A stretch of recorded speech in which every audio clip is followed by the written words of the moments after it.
My name is ERIN, and I'm a mindfulness coach. I think a lot of people are already aware of the benefits of mindfulness and are actually keen on starting their mindfulness journey, but they may be holding back because they may not know how to start, or even if they have started, they may not know how to keep going with their practice. My name is ANUPAM YOG. The Big Sit is an idea to mark Mindfulness Day, which is September 12th.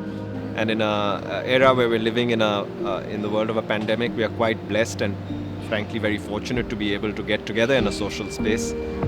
I feel that physical health and mental health are starting to get a lot of attention, but social health actually gets neglected. And in a world of physical distancing, social distancing becoming a norm, we almost felt it's extremely important to put emphasis on gathering physically, socially in one place and celebrating Mindfulness Day by practicing together.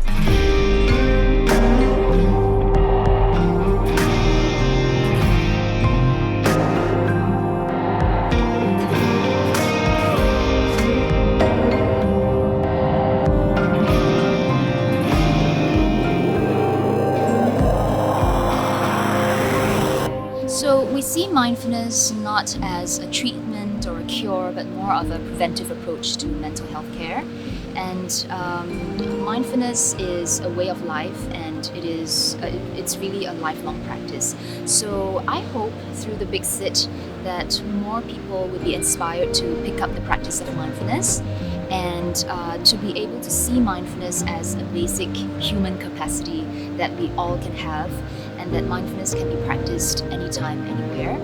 And I hope that the Big Sit will gather more people together in a community to practice together, making use of urban spaces all around them to practice, whether independently or together as a group. We live in an extremely stressful environment. And I think urban stress, as I call it, is particularly harmful because we are constantly assaulted by all kinds of stressors, whether there's noise pollution, whether there's air pollution. So I do think that it's become almost an unsustainable situation, which requires all of us as individuals to really think quite carefully about how we are dealing with the stress that we are assaulted with. In fact, in mindfulness circles, we have a joke: don't just do something, sit there. It may feel weird if you see a person cross-legged or just sitting on a bench with his or her eyes closed, but that is exactly what we hope to change. We find it quite normal if people in the streets are doing all sorts of things, but what if we were just able to sit silently for a few minutes while the world is still going on about us? And I think that's quite a beautiful image, and I hope that we can see more and more of that in our cities.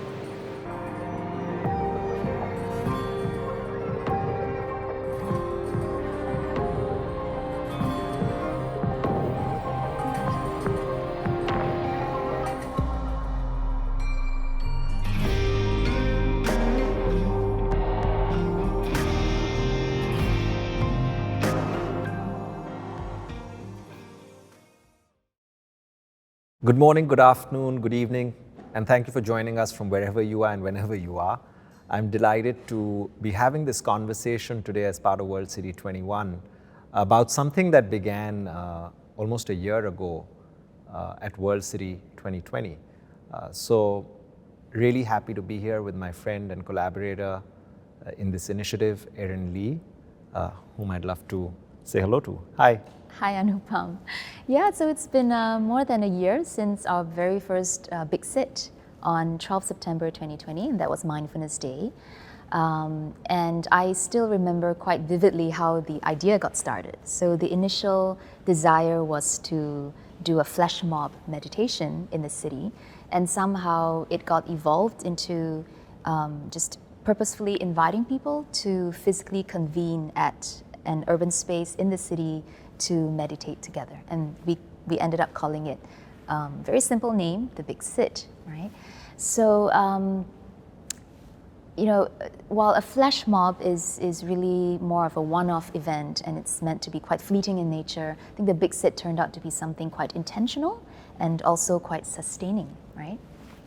Yes, the intentional use of urban spaces was really at the heart of the idea when we conceived it. exploring the role of public spaces in improving urban life is something I feel quite passionately about, having been involved with cities for many years. What I find is that there is a general acceptance of the role and importance of public spaces. They contribute to the vibrancy of urban life. But I think, and this has been my recent discovery as I've gone deeper into my own meditation journey, is that public spaces need more intention. And I think this is something I can credit to you when you shared this idea of intention with me. It made me think that public spaces today don't really cater to the full spectrum of human possibility. And I think that is really what I hope the Big Sit has allowed people to explore. The idea that you can experience quiet in a public space, the idea that you can practice formal meditation in a public space is quite unique. I would argue that meditation is actually a human activity that fosters social connection, and that's what the Big Sit is partly about fostering social connection through meditation in a public space. So this social connection is actually quite interesting, and I think it's quite unique about the Big Sit. When you think about socializing in general in urban life, it's really has to do a lot with interacting with people, being very active, taking action. But when we look at the Big Sit and how it has happened, it's very interesting that we are not doing any of that, and we're simply just sitting there quietly. There's no speaking with each other, there's no mingling, and we just come and sit and we leave. So I think the connection is sharing that intention of wanting to enjoy some moments of stillness, some moments of calm in this chaotic life in the city, and the actual experience of the Big Sit itself sort of deepens this social connection. So for a meditator, a practitioner, we really value the support of what we call a Sangha, which is essentially a community of practitioners who come together to practice mindful awareness, to live a mindful way of life. And I think in a way, the Big Sit is like a Sangha in the city. Do you think so? Yeah, when you actually shared this idea of a Sangha with me, it felt quite appropriate. I was born and brought up in India where, of course, Hindi is my native language, and Sangha is a Sanskrit word, and it translates in Hindi into together. And I thought it was quite interesting. I really didn't know about the connotation of Sangha as a community, so I felt it quite appropriate that talking about an urban Sangha, an urban community practicing mindfulness was quite appropriate. Cities really follow the need for social connection. As human beings, we are drawn to cities more than half the world now lives in cities. It's really because we want more and more social connection. It's a way to fulfill our potential. Communities are formed as a result, as we know. In ages ago we used to be in tribes, so now that's coming back in cities, as you know. Humanity is starting to think in tribal terms again, in a more mindful way, hopefully. And that's how I think of the Big Sit. It's really what I would like to call and believe it's a slow-growing social meditation movement. And I think it's an idea whose time has come, particularly because of the world we live in post-pandemic. And you mentioned urban Sangha. So it's not just a Sangha, it's an urban Sangha. And when I think about urban and exploring the use of public spaces, this is something really new to me as a meditation teacher. And there's a general perception that meditation has to be done in some way, in a place of solitude, perhaps, right? In a place of quiet, and usually this place is somewhere far away from the city, or maybe it's behind the closed doors in the privacy of our own home. But the Big Sit was really different, and when we were doing it at Guaco Tower in the CBD area, it was really, really interesting because from the pictures you can see we're flanked by restaurants and bars. And so there are people mingling around us, socializing around us. As we're meditating, there's constantly smells of delicious food like wafting by. And you have noise, traffic noise, you have sounds of people talking, we have people walking by and stopping in the tracks and just checking us out, looking at us, staring at us. And there were some occasions where we had people even stop and just practice with us on the side, just joining us. And I think that was really, really phenomenal. And I think this visibility of doing meditation in a public space kind of offers a normalization effect, right, to meditation. And this is really something really meaningful. And I remember that you once mentioned to me that, and you were wondering, that we see gyms, like fitness gyms all across the city, and people pay so much attention to their physical health, and it's widely accepted in city life that we go to the gym and we work out, but we don't see any gyms for our mental fitness, right? So you're the expert in urban spaces. You're the urban expert. So what do you think is the role of urban spaces or the big sit in improving urban life? Well, thank you for saying that. I actually believe we are all urban experts. We are all city makers. Yeah. The knowledge we gather because we primarily, most of us who live in cities were born in cities. And at some level, that knowledge remains theoretical unless you actually activate it. I came to meditation quite late in my life, and I felt it's an open secret because it's not like anybody's hiding it. But the reality is, because city life is the way it is, somehow it has gotten hidden beneath the layers, and we started to think of meditation as a private practice, which of course I think there's a role for that, and that's quite important. But I also think we need to share this knowledge and this practice with our fellow human beings, our fellow urbanites. I feel that somehow we have become visitors in our own city. And I think it's important that we start to connect back to the place, connect to other fellow human beings, our neighbors. That is the fabric of, I think, ultimately urban life. The city is not an abstract idea.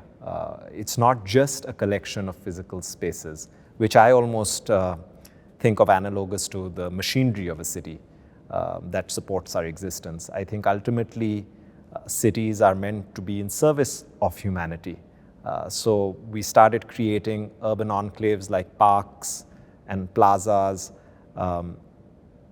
but we have somehow forgotten that it's people who inhabit the city. So if these enclaves and parks and plazas are not really being used intentionally, I feel we will lose out on what the city and this social connection that we foster as a result of it has to offer to us. So the big sit is a really simple idea. And it's a way to explore this connection with each other. It's a way for us to fully inhabit the place that we are living in. And I feel that somehow the life of the city will actually be brighter if we were able to practice meditation and mindfulness in public spaces. And to be honest, I think of any intentional activity as formal or informal meditation. If you consider even taking a moment of rest in a public space, to me that is a kind of a meditation. So I know urban planners, some of the best urban planners are here in Singapore, and they've done a great job in trying to create these moments of pause and rest in the city. But I think we can push it a little further. And Singapore has always been quite good at pushing the boundaries of urban planning. So I really feel that we need to introduce this idea of restoration, renewal, rest more intentionally by making places, public spaces, more purpose-fit for meditation. So we've actually done quite a number of runs of the Big Sit, and every time the participants do give us some feedback on their experience, yes. And we're actually quite fortunate to have captured some of them. Oh, wonderful. Yeah, so maybe let's take a look at some of the thoughts on their experiences. being able to sense, I think, the sights, the smells, the sounds, having people walking by, usually you'll be like, oh, I don't like that, it's not conducive. But you know what, actually that's extremely conducive for meditation, because it's about accepting it and it's about noticing it, and it's actually part of the practice. I had never ever done anything like this before, although I've been practicing mindfulness for many, many years now, and I was pleasantly surprised. I think this is a fantastic initiative. It's a way, especially now, for people to come together and connect in a way that provides a safe kind of connection within the communities, and a way for people to unplug and switch off. Especially right now when a lot of people tend to be overworked, a bit stressed, a lot of personal, professional concerns. When we are still, we can actually tune into what's around us, tune into the people around us, and it gave me at least a sense of peacefulness, clarity, and deeper connection to my environment.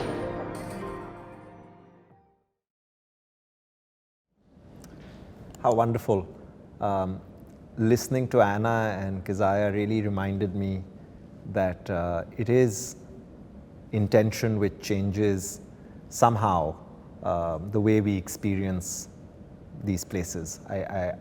I'm pretty sure that the architects and planners behind this place at Goko Tower did consider a number of different activities, but I wonder if they had considered meditation. Anyhow, I'm hoping that this activity will inspire urban planners and architects and real estate developers to start thinking about even catering for such activity.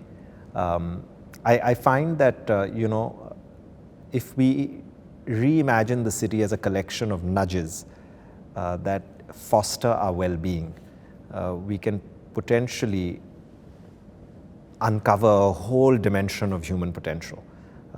We've been fortunate elsewhere in World City to listen to a lot of different urban thinkers and authors. There's a friend of mine who's released her book called Flourish, which I think is a very apt name. And I think for us to truly flourish, we do need to consider our environment. I think our environment influences us quite significantly, influences every little behavior. So in some ways, if we do reimagine the city as a collection of nudges, I think we'll all be better for it. But I guess in modern terms, we call events programming. And I think perhaps we have created a new dimension of programming by introducing the Big Sit. So I'm really curious how you think about this whole initiative, about meditation in a public space from the point of view of a meditation teacher. Well, I think in general, we tend to make meditation out to be this, this huge endeavor, right? Like, oh, I have to sit a certain way, I have to make time, I have to make space for it.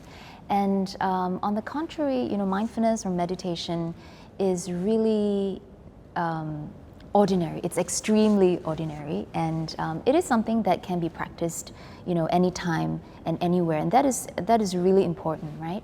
And through this practice, we are really building the skills that we need to navigate through the difficulties of life. And this, the movement like the Big Sit actually helps to drive people to practice these skills. And I think when we think about meditation, we often have thoughts like, oh, when we're just starting out, we think, oh, I don't have the time to do it. I'm just so busy. Life is just so crazy. Or I don't live alone. I don't have that space for me to do that. And the truth is that, that's what I usually tell people, the busier you are, the more you should practice stillness, right? And what I like to also say is where we can't escape, we meditate. So we can't really escape the city right now. We can't escape the chaos in our lives. And so we meditate to that. And the way that we've carried out the Big Sit in the city, in the CBD area, one of the busiest and noisiest places in urban life, we practice to that.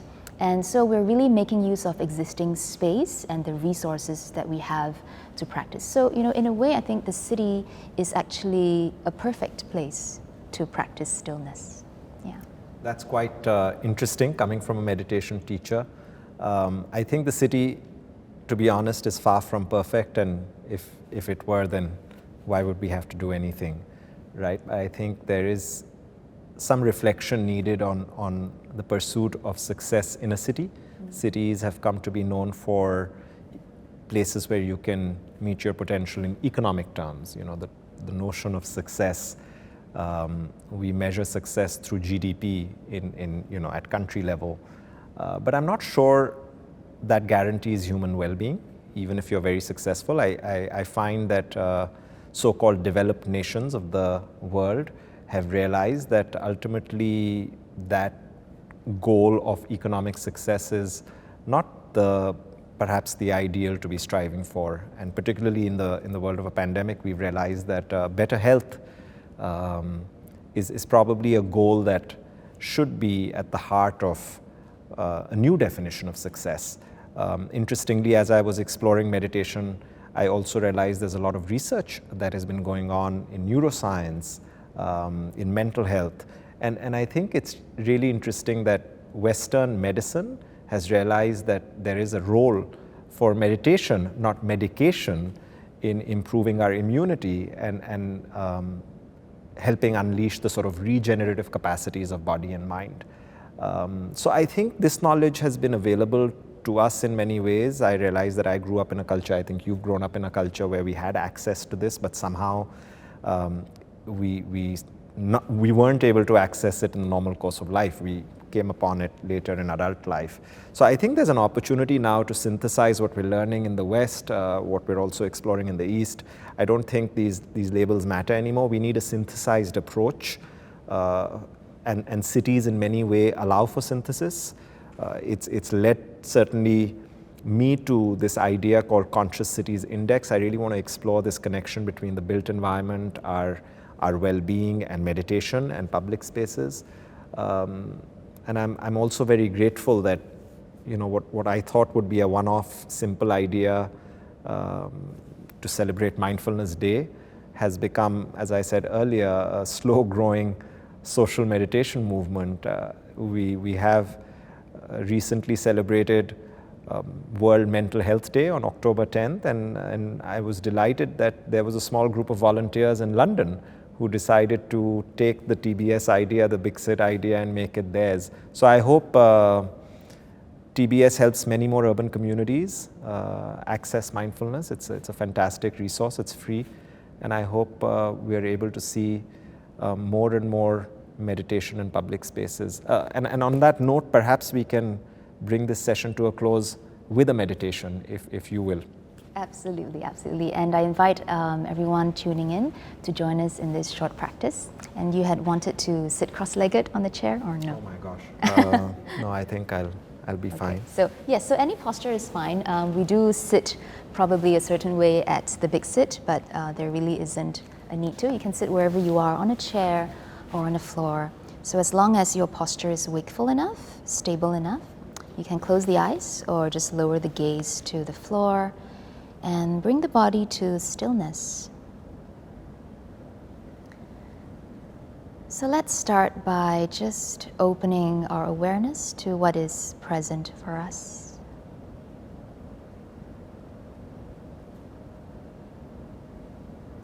And how do you know that you are present?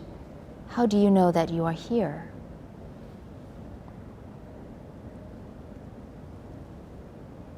So from moment to moment, you might notice things happening in your awareness. There might be sounds going on around you.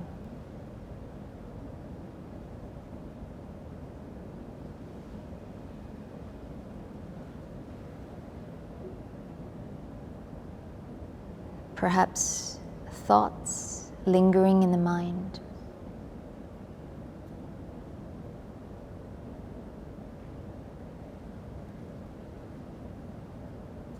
Maybe you become aware of the body in this sitting posture.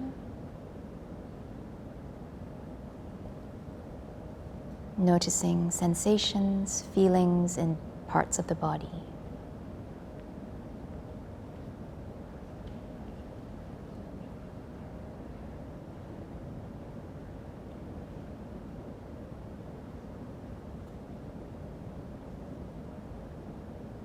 perhaps noticing the breath.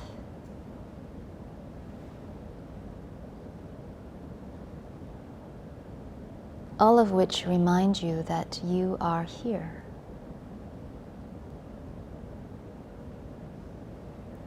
Right here, right now.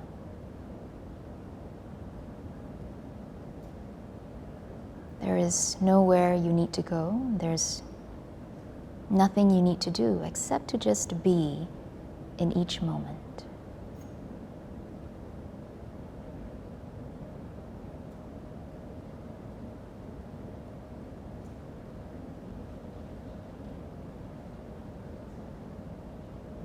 And whatever that arises for you, letting go of the need to engage.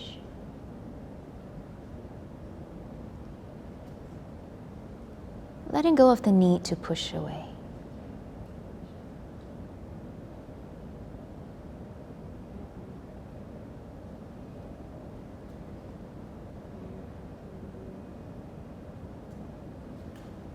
And we're just sitting here, resting in this awareness, one moment at a time.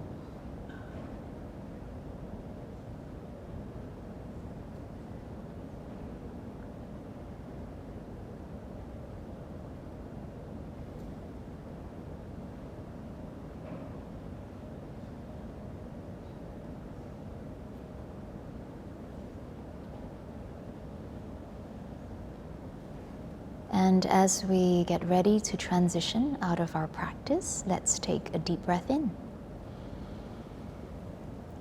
And gently releasing the breath all the way out. And when you're ready, you can gently open or widen your eyes. Thank you, Erin, and thank you everyone for tuning in. I hope you managed to get a moment of pause by being with us. I hope to see you somewhere in the world at some time and wish you very well. Thank you. Thank you.